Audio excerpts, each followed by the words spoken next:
David Cassidy est décédé d'une insuffisance hépatique à l'âge de 67 ans. Vedette de The Partridge Family, l'une des séries américaines les plus populaires, David Cassidy est devenu une figure immensément célèbre chez les adolescents. Ça s'est passé en une nuit. Il avait tout pour lui. La musique de la série l'a catapulté d'acteur obscur au rang de méga vedette. Ça me touche de savoir qu'il y a autant de gens qui tiennent à moi et viennent me voir. Il a vendu des dizaines de millions de disques au cours d'une carrière qui s'étale sur 5 décennies. Il était aussi célèbre que les Beatles ou Elvis.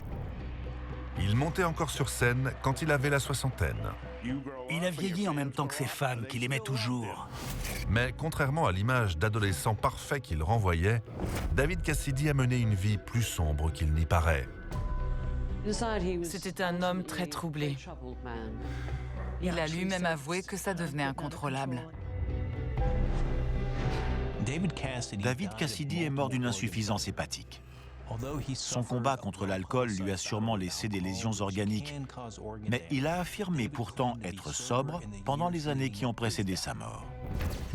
Et après une carrière longue de 50 ans, David montait toujours sur scène pour jouer de la musique. Alors, de quoi cet homme, que rien ne semblait arrêter, est-il vraiment mort à seulement 67 ans ?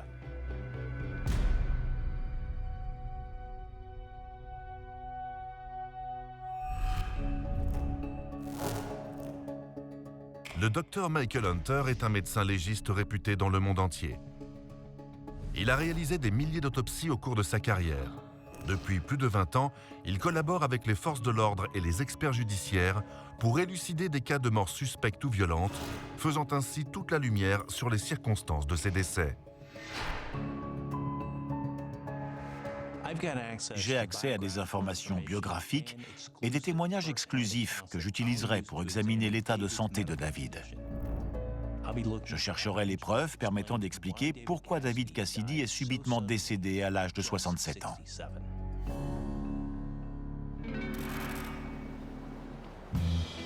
4 mars 2017, B.B. King Blues Club de New York, 8 mois avant sa mort. David Cassidy est sous le feu des projecteurs depuis presque 50 ans, aussi bien en tant qu'acteur que chanteur. Il a récemment divorcé pour la 3e fois et vient de faire faillite. Il voulait mettre ça derrière lui. C'était un grand changement de vie pour lui. Aujourd'hui, il se prépare pour le spectacle de sa tournée d'adieu qui se joue à guichet fermé. David souffre d'une laryngite. Mais ses récents échecs personnels l'ont motivé à terminer sa carrière de la plus belle manière. Il n'a annulé un concert qu'une seule fois parce qu'il était malade. C'est ça la vie d'artiste.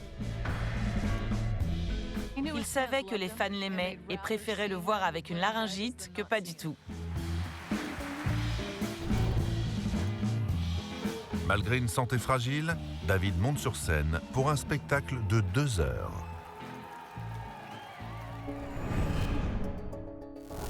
La laryngite est une inflammation du larynx. Elle peut avoir de multiples causes comme une infection virale, une utilisation excessive de la voix ou même un reflux acide. Mais elle ne présage généralement rien de sérieux et disparaît en une semaine. À part cette infection mineure, David semble être en forme. Il va falloir que je remonte plus loin dans sa vie pour découvrir ce qui a provoqué son décès seulement 8 mois plus tard. David Bruce Cassidy est né à West Orange, dans le New Jersey, le 12 avril 1950. Ses parents, Jack Cassidy et Evelyn Ward, étaient tous les deux acteurs. Et depuis sa tendre enfance, David voulait suivre les traces de son père. Quand il avait 3 ans, il est allé au théâtre pour voir son père jouer et il a dit « Génial! Moi aussi, je veux faire ça. » Les parents de David ont divorcé quand il avait 3 ans et demi. Son père est parti du foyer familial pour se remarier avec une actrice et chanteuse du nom de Shirley Jones. Il a entretenu peu de contact avec son fils. Ça l'a beaucoup blessé. Pendant une bonne partie de sa vie, David s'est senti rejeté et abandonné par son père. Il attendait son retour pour les vacances, mais il ne revenait pas. Comme il était enfant unique, il a appris à se divertir par lui-même. C'est quelque chose qui l'a marqué toute sa vie. En grandissant, David n'était pas très intéressé par l'école et aussitôt son diplôme en poche, il est parti pour New York pour suivre son rêve de devenir acteur. Ses débuts sont prometteurs, mais sa vie change du tout au tout quand l'agent de son père lui obtient une audition pour le rôle de Keith Partridge dans une nouvelle série musicale appelée The Partridge Family. Il décroche le rôle, mais découvre à sa surprise que la mère de famille est jouée par sa belle-mère, Shirley Jones. Si tu as des problèmes, je peux t'aider? Ils ne m'ont pas demandé si je savais chanter. Et tout d'un coup, je voyais ma photo sur les boîtes de céréales et il y avait des poupées à mon effigie. David Cassidy est devenu une icône de la série en un instant. Il a une combinaison de plein de choses. Son beau visage, ses cheveux longs et sa voix. C'est un tout. I Think I Love You est le premier single du groupe The Partridge Family et devient un succès. La Cassidy Mania explose partout à travers le monde et la carrière solo de David détrône rapidement la série. Il commence à chanter les tubes de la série devant des milliers de fans hystériques. Il joue ses premiers concerts devant plus de 10 000 personnes. Il n'y a rien de tel que le son de milliers de filles en train de hurler « Je t'aime !» Il était en train de conquérir le monde de la musique. On ne passait plus les Beatles à la radio. On passait les chansons de David Cassidy. Mais David avait du mal à se défaire de l'image pop que lui renvoyait son personnage. Sur scène, il voulait montrer au monde qui il était. Quelqu'un de différent du personnage lisse de Keith Partridge. Il voulait être une rockstar. Malgré tout, à la fin des années 1970, David Cassidy avait sorti 10 albums avec The Partridge Family et 5 albums en tant qu'artiste solo, devenant ainsi l'interprète le mieux payé et le plus populaire au monde grâce à des titres comme Daydreamer et Cherish. À la fin de la série, David fait une pause dans sa carrière avant de renouer avec le succès en apparaissant un peu plus tard dans de nouvelles séries et en se produisant à Broadway et Las Vegas. Quand il était à Vegas, il faisait un spectacle par jour, puis 2 le samedi et 1 le dimanche matin. C'était un travailleur acharné. Il relance aussi sa carrière solo. J'ai de la chance de pouvoir continuer et que les gens veuillent toujours me voir. Ses titres sont si populaires que ses fans veulent toujours l'entendre chanter à l'âge de 67 ans. Merci beaucoup.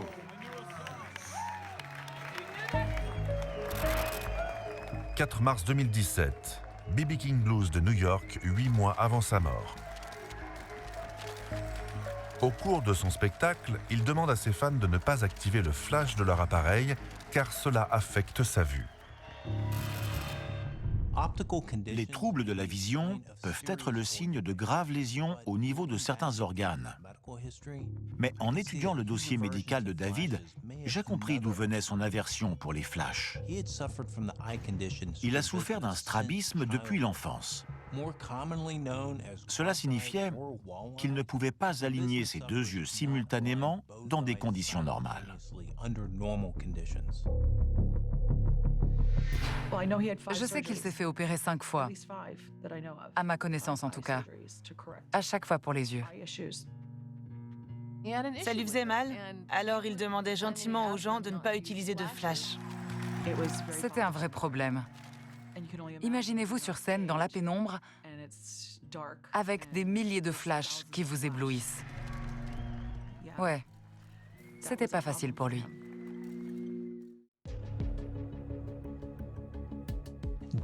Le strabisme de David était héréditaire. Malgré ses opérations, sa vue ne s'arrangeait pas et probablement il voyait trouble. Bien que son strabisme n'ait pas joué de rôle dans sa mort, ce syndrome cachait peut-être des signes avant-coureurs de son insuffisance hépatique, comme quand une maladie rénale provoque une lésion oculaire.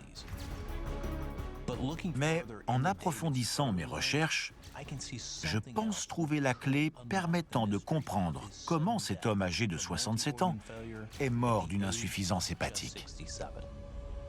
Quand il était adolescent dans les années 1960, avant de connaître la gloire, David s'autoproclamait enfant sauvage. David a essayé plein de drogues. Il m'a dit avoir pratiquement tout essayé.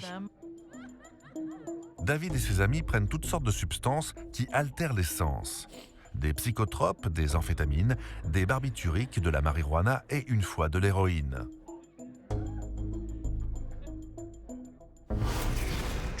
La toxicomanie peut endommager sérieusement certains organes à long terme, comme le foie et les reins. Le foie est chargé de décomposer les toxines et les reins les libèrent ensuite dans l'urine. Quand la consommation de drogue surcharge le foie, ces toxines restent dans le corps et provoquent des lésions et des inflammations.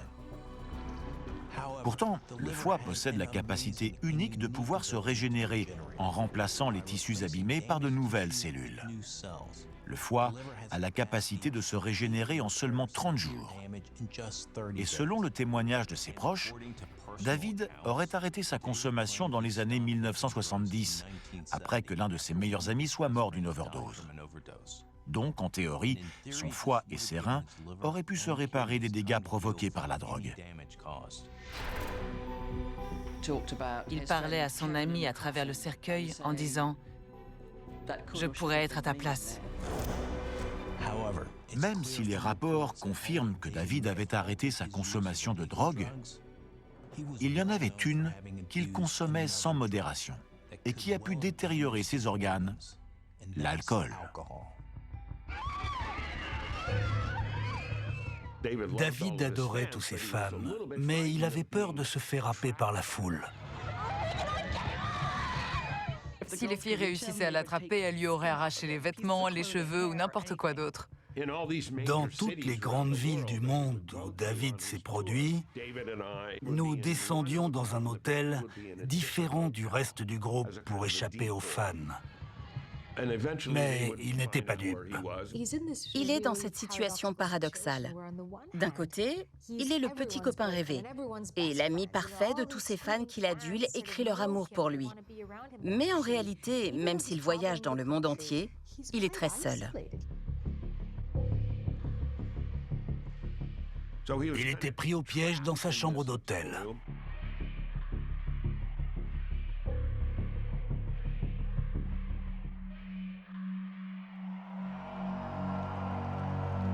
L'avant-dernier soir de sa tournée mondiale, il joue au White City Stadium de Londres devant 40 000 fans en furie. J'y étais. La foule était impressionnante. Le stade était rempli de jeunes filles qui se bousculaient vers la scène. La sécurité les extirpait une par une de la foule. Derrière la scène, il y avait des brancards avec de très jeunes filles allongées dessus. On aurait dit une zone de guerre. Le concert tourne à la tragédie. Au moins 650 personnes sont blessées et une jeune fille de 14 ans décède à l'hôpital. On m'a dit qu'elle avait fait une crise cardiaque sous l'excitation. Ça l'a tellement touché qu'il a mis un terme à sa carrière. Alors que David a déjà du mal à gérer sa notoriété, la mort de cette jeune fille est la goutte de trop. Il décide d'arrêter la scène à l'âge de 24 ans. C'était vraiment nécessaire. Émotionnellement et physiquement, je n'avais plus aucune force. David fait une dépression nerveuse dès qu'il arrête de travailler. Il était dans un moment difficile de sa vie et il s'est tourné vers l'alcool pour inhiber ses émotions. 2 ans plus tard, une autre tragédie frappe David, qui n'a alors que 26 ans. Une nuit de fête touche à sa fin quand il entend à la radio que son père, Jack Cassidy, a succombé à un incendie à l'âge de 49 ans. L'identification a pu être réalisée par une empreinte dentaire. Il était dévasté. En plus, il avait une relation très complexe avec son père. David a essayé de se rapprocher de son père durant toute sa vie, mais ils n'ont jamais vraiment réussi à se connecter. Plus David avait du succès, et plus son père avait du mal à accepter que son fils puisse le surpasser. C'était inévitable qu'il éprouve du regret et se sente coupable de ne pas avoir eu cette proximité, lui qui cherchait constamment l'approbation de son père. Il est resté avec tant de douleur sur les épaules. David se tourne vers le seul remède qu'il connaît.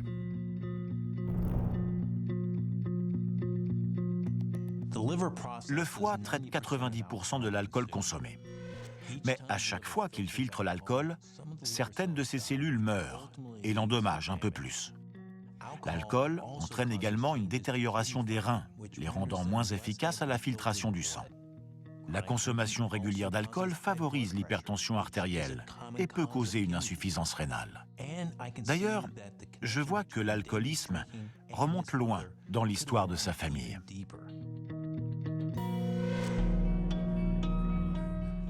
L'alcoolisme était une tradition familiale.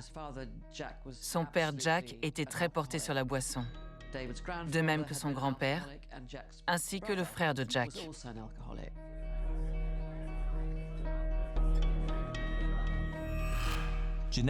La génétique est un facteur non négligeable dans le développement des troubles liés à l'alcool.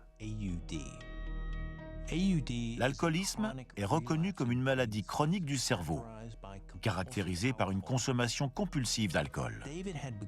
David a commencé l'alcool vers ses 20 ans pour échapper à son stress et à ses traumatismes. Mais après une telle consommation, il aurait fallu une pause de 10 ans pour que son foie se régénère. Donc je dois savoir combien de temps il a bu.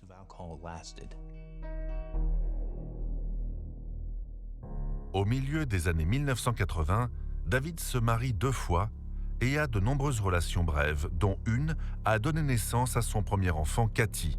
Mais les époux se séparent rapidement. Les procédures de divorce et de mauvais investissements ont endetté le chanteur d'un demi-million de dollars.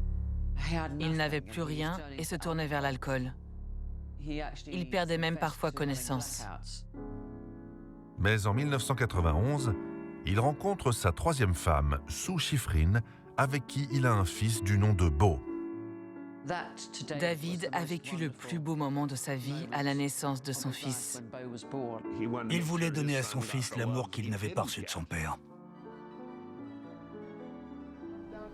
Vous ne m'écoutez pas. Je vous ai demandé quoi? Mais malgré ses efforts, David a du mal à rester sobre. Il se fait arrêter par la police pour conduite sous emprise le 3 novembre 2010, provoquant l'indignation du public. Un soir, j'étais devant les infos quand j'ai vu un officier de police arrêter David pour conduite en état d'ébriété. Continuez, continuez. C'était dur de le voir comme ça. Il boit pour supporter les situations stressantes qu'il rencontre. C'est toujours le même schéma. En 2014, en plus d'avoir perdu sa mère à cause de la maladie d'Alzheimer et d'avoir subi un 3e divorce, David est arrêté encore à 2 reprises pour conduite en état d'ébriété. Il est envoyé en cure de désintoxication pour 90 jours. Cela semblait être le premier pas vers la voie de la guérison. On pensait qu'il allait se reprendre en main. Il voulait que Beau le respecte. C'était important pour lui. Et c'est probablement pour ça qu'il a toujours essayé de se soigner. C'est essentiel de reconnaître que l'on a un problème pour guérir. À partir de là, on peut mettre en place un plan. Selon les rapports, quelques années avant son décès, David confiait avoir réussi à contrôler sa consommation d'alcool. Mais ces années d'alcoolisme ont certainement endommagé son foie. David n'en savait peut-être rien, Car souvent, il n'y a pas de symptômes visibles jusqu'à ce que le foie soit dans un état grave. Les lésions progressent par étapes, en commençant par une accumulation de graisse qui entraîne une inflammation et la formation de nodules que l'on appelle cirrhose. Au fur et à mesure que les tissus hépatiques sains sont remplacés par des cicatrices, cela gêne la circulation du sang dans le foie et perturbe son fonctionnement. Des études récentes ont montré que la capacité régénératrice du foie est si efficace qu'il est possible de guérir d'une cirrhose si une abstinence totale est respectée. Donc, bien que le foie de David ait fonctionné moins efficacement, l'abstinence lui aurait permis d'aider son organe à commencer le processus de régénération. Alors, pourquoi est-il décédé seulement 3 ans plus tard? David est très fier de ses prestations lors de ses concerts, mais on remarque des changements notables l'année avant sa mort. Sur scène, il oubliait parfois les paroles. Les fans disaient qu'il se répétait sans cesse. Il passait beaucoup plus de temps à leur parler. Mon père m'a appris cette chanson quand j'avais 3 ans et demi. Parfois, les gens criaient « Mais chante !» Est-ce que je pouvais y faire quelque chose? Les gens perdaient patience. Il n'était plus dans le personnage.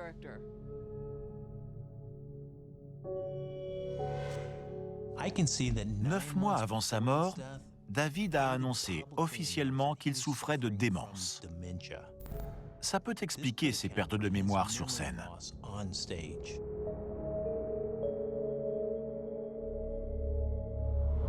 Il parle ouvertement de ses inquiétudes dans une émission de télévision. Il est venu à l'émission de Dr. Phil pour parler de ses problèmes de mémoire et de ses performances scéniques poussives. Il oubliait beaucoup de choses. Et je crois que ça le rendait très nerveux. La démence décrit une variété de maladies neurodégénératives qui endommagent les cellules nerveuses du cerveau.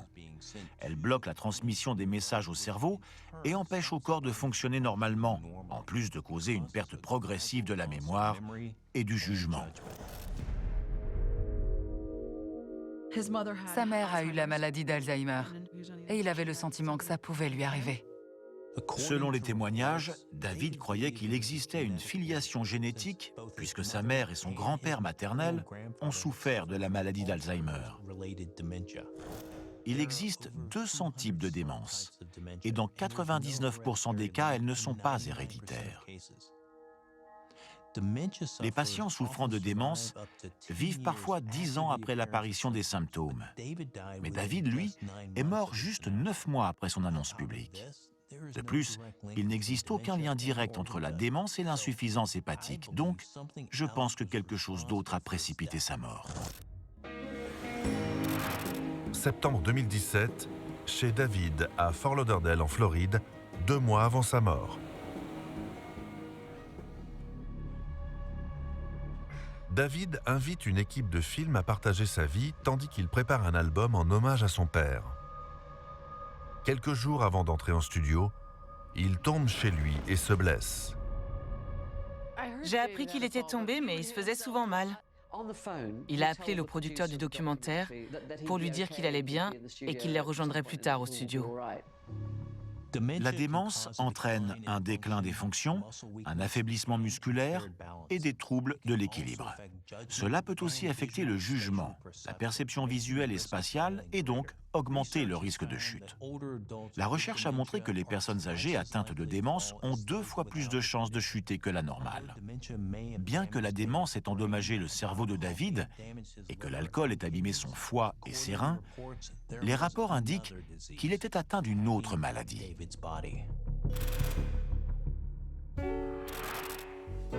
17 septembre 2017, Chicago, 2 mois avant la mort de David. Quelques jours après sa chute, il est en studio pour enregistrer un album hommage. Ce lien paternel lui manquait et il réfléchissait sur sa propre vie.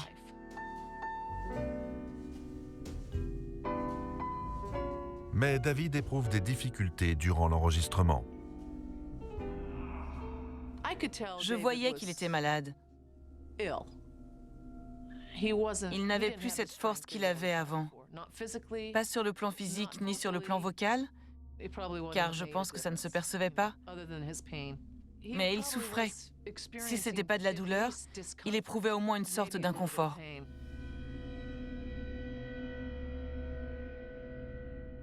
David souffrait peut-être à cause de sa chute quelques jours auparavant, mais les rapports mettent en cause un autre élément. Je vois qu'il souffrait d'ostéoarthrite. C'est une maladie commune qui engendre une inflammation des articulations. Il se plaignait d'avoir les chevilles enflées. Il avait aussi de l'arthrite aux mains et au niveau du dos. Il souffrait énormément. Il avait tellement mal qu'il prenait 6 pilules d'un coup.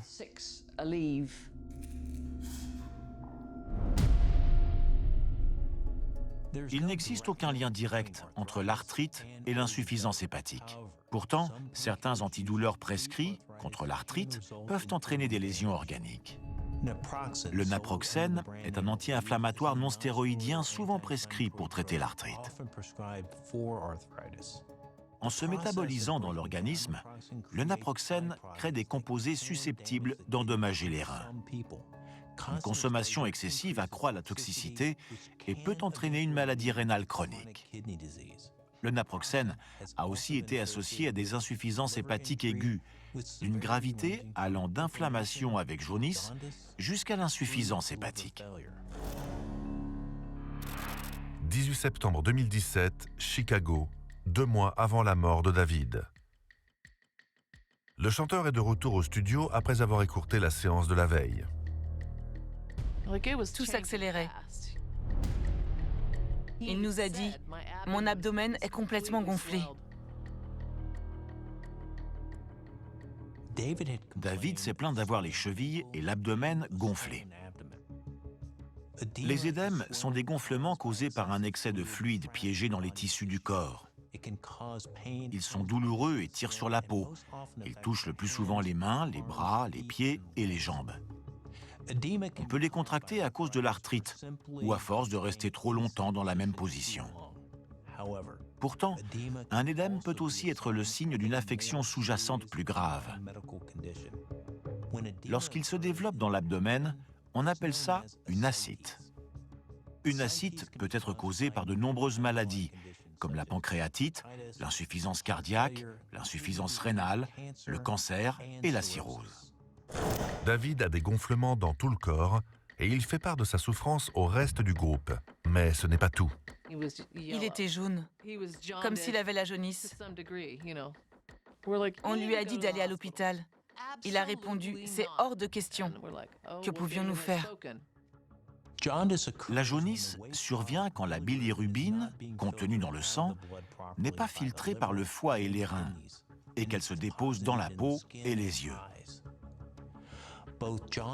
La jaunisse et l'ascite sont des signes d'alerte indiquant que ces organes ne fonctionnent pas convenablement. Et d'ailleurs, je vois que David prenait aussi un autre médicament susceptible d'attaquer son foie.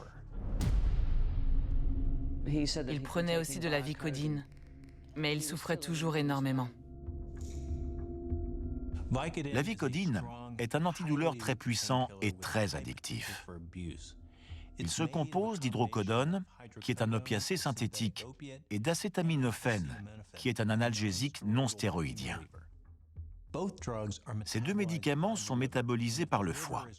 Et quand ce dernier est endommagé, les composants toxiques s'accumulent et risquent d'engendrer une insuffisance hépatique. Une consommation prolongée d'acétaminophène peut également provoquer des dommages irréversibles de la structure interne du rein, connue sous le nom de néphropathie analgésique, ce qui peut engendrer une insuffisance rénale. Donc, en considérant que les organes de David étaient déjà endommagés par sa consommation d'alcool, je ne peux pas exclure que les antidouleurs ont joué un rôle dans sa mort. 19 septembre 2017, hôpital North Shore de Chicago, 2 mois avant la mort de David. Incapable de finir sa séance d'enregistrement, David est à l'hôpital pour faire une série de tests. David a sûrement fait des tests sanguins, qu'on appelle tests de fonction hépatique, ainsi qu'une échographie abdominale, un scanner et une IRM, afin d'évaluer l'étendue des dommages subis par son foie. Fin septembre 2017, hôpital North Shore de Chicago, 2 mois avant la mort de David. Endormi depuis des jours dans son lit d'hôpital, le chanteur se réveille et s'entretient avec son médecin. Il appelle le producteur du documentaire et révèle son diagnostic. Au téléphone, il a dit au producteur qu'il souffrait d'une insuffisance hépatique et que sa vie allait radicalement changer. Il ne m'a jamais dit à quel point il était malade, comme si je ne savais pas. David n'a peut-être pas réalisé qu'il souffrait d'une insuffisance hépatique depuis longtemps à cause de sa consommation d'alcool. L'abstinence aurait permis à son foie de commencer le processus de guérison. Mais David a compromis la régénération de son foie et a augmenté ses chances de développer une insuffisance hépatique en prenant de grandes doses de Vicodin et de naproxène.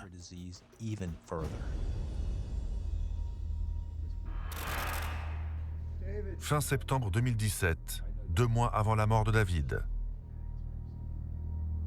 Après avoir reçu son diagnostic, David quitte l'hôpital de Chicago et retourne chez lui en Floride. Craig et moi avons essayé de le convaincre de rester à Chicago. Mais quand il a choisi de partir, je me suis dit, il préfère s'éteindre chez lui.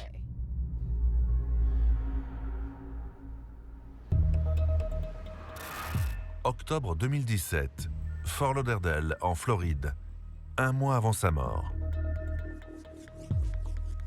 David est chez lui. Ses amis l'appellent pour prendre de ses nouvelles. Une fois sorti de l'hôpital, il est resté terré chez lui. Je voulais prendre de ses nouvelles.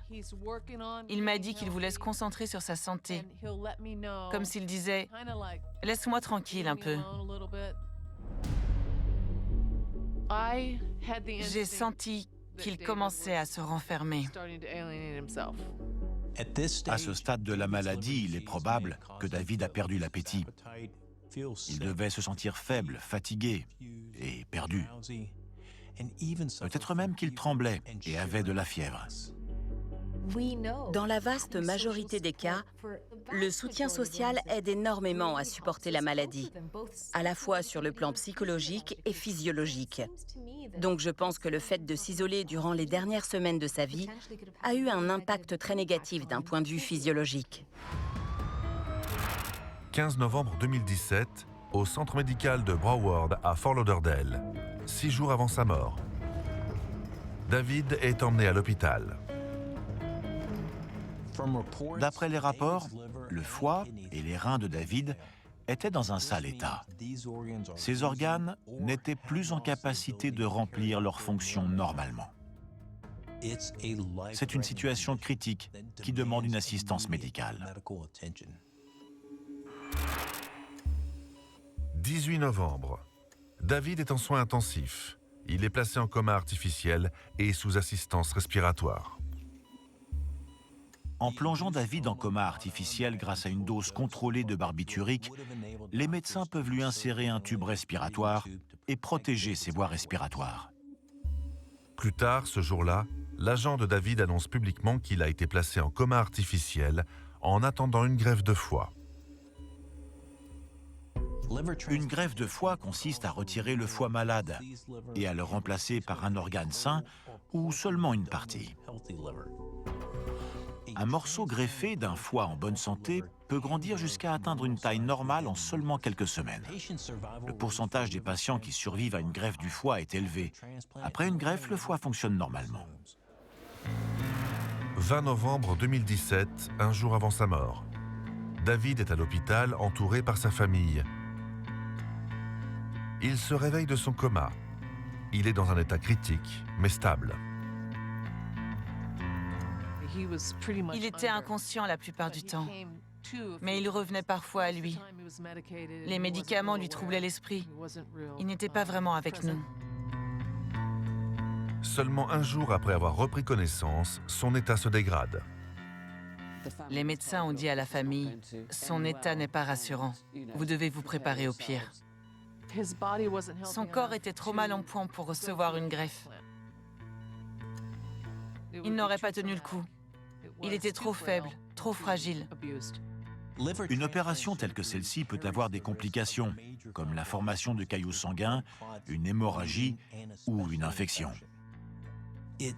Dans son état, David avait de grandes chances de ne pas survivre à l'opération. De plus, les patients souffrant d'une insuffisance rénale avant la greffe ont moins de chances de survivre après une greffe de foie.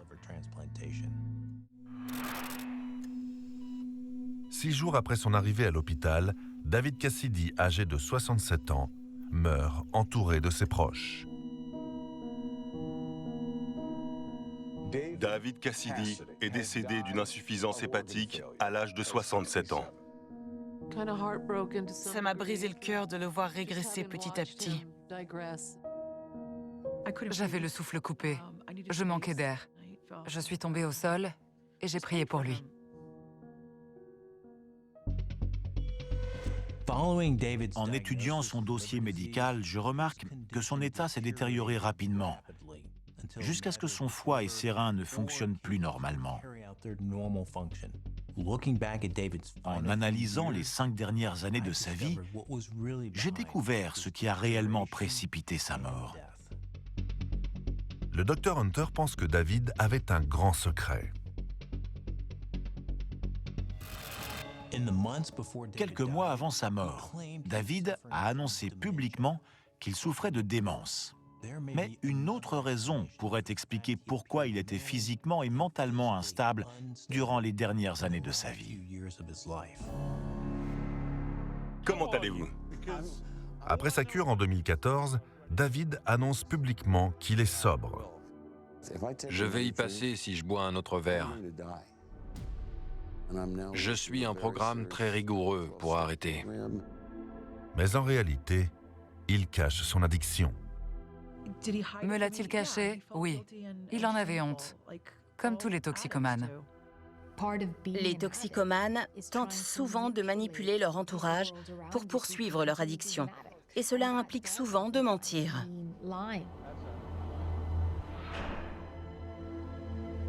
2 mois avant sa mort, David téléphone au producteur du documentaire et avoue qu'il n'a pas arrêté de boire. Il a dit au producteur qu'il n'était pas atteint de démence, que tous ses symptômes étaient liés à l'alcool et qu'il buvait pour combler le vide et la solitude qu'il ressentait. Que ces pertes de mémoire et ces troubles de l'élocution soient liés à une maladie dégénérative du cerveau, c'est une chose. Mais que ce soit lié à sa consommation excessive d'alcool, c'est bien plus difficile à gérer. Le déni est le lot de nombreux alcooliques. En cachant son problème d'alcool, David a peut-être manqué les signes avant-coureurs de la maladie qui ont précipité sa mort. Une consommation excessive d'alcool, à long terme, peut provoquer des lésions cérébrales et produire des symptômes similaires à la démence. Cependant, je crois que ces pertes de mémoire étaient dues à une maladie potentiellement mortelle appelée encéphalopathie hépatique, ou EH, qui est une complication courante de l'insuffisance hépatique, dont 70% des patients atteints de cirrhose présentent les symptômes. Quand le foie et les reins sont trop endommagés pour décomposer et excréter les toxines telles que les protéines et l'ammoniac, elles s'accumulent dans le sang. Le H survient quand ces toxines pénètrent dans le cerveau, provoquant un gonflement pouvant engendrer une confusion, des pertes de mémoire, des changements de personnalité, des troubles de l'élocution, un ralentissement des mouvements et même des convulsions. Le H est épisodique et peut faire passer le patient d'un léger état de confusion au coma profond, ce qui peut expliquer les pertes de mémoire de David et son état comateux à l'hôpital de Chicago. Les troubles cognitifs causés par le H augmentent aussi les risques de chute. Cela permettrait d'expliquer celle de David survenue quelques mois avant sa mort. Le H peut évoluer avec le temps. Elle est le signe d'un mauvais pronostic chez les patients atteints de cirrhose, puisque les chances de survie sont de 36% un an après l'apparition des symptômes. Si David avait été honnête sur sa consommation d'alcool et avait demandé un soutien médical, il aurait été possible de diagnostiquer son insuffisance hépatique et son EH, et donc de prolonger sa vie. En observant ces symptômes, je pense qu'il avait une insuffisance hépatique chronique ou en phase terminale, et donc que son foie se dégradait depuis longtemps, entraînant une cirrhose.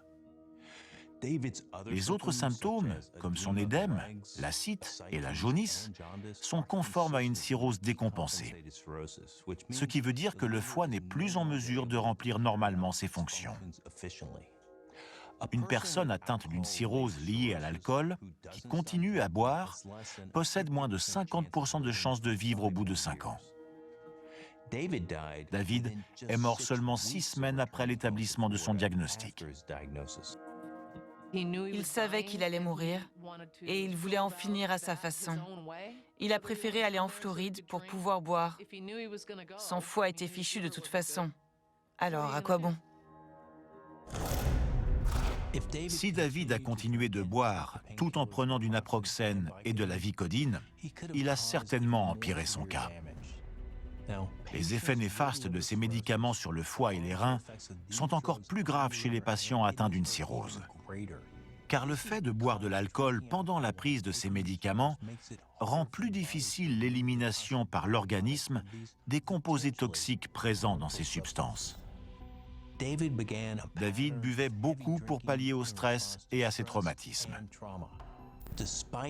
Malgré ses efforts pour rester sobre, les événements difficiles de sa vie personnelle l'ont incité à se réfugier encore plus dans l'alcool, pour amoindrir sa douleur émotionnelle, ce qui n'a pas laissé assez de temps à son foie pour se régénérer. David a vraiment essayé d'arrêter de boire plusieurs fois. Mais c'était plus fort que lui. Il n'y avait rien à faire. Une insuffisance hépatique provoquée par une cirrhose alcoolique aiguë entraîne souvent une insuffisance rénale. Ce phénomène est connu sous le nom de syndrome hépato-rénal. On pense qu'une perte des fonctions hépatiques provoque des changements dans les intestins et altère la circulation sanguine vers les reins, ce qui entraîne leur défaillance. Dans certains cas, le H peut faire gonfler le cerveau, à tel point que les centres vitaux du tronc cérébral sont comprimés et causent la mort du patient. Il est possible qu'au fur et à mesure que le foie et les reins de David s'affaiblissaient et que son état se détériorait, il soit tombé dans un coma mortel. David a réalisé son rêve d'enfant, qui était de suivre les traces de son père et de devenir un artiste à succès. Mais sa vie a fini par ressembler à celle de son père d'une bien triste manière à mesure qu'il s'est enfermé dans l'alcool. C'était un mec drôle, aimant et talentueux. Il avait une grande joie de vivre. Il adorait la musique et il avait beaucoup de cœur. C'était un grand chanteur qui donnait beaucoup sur scène. Je sais qu'il aurait aussi aimé qu'on se souvienne de lui comme d'un bon père.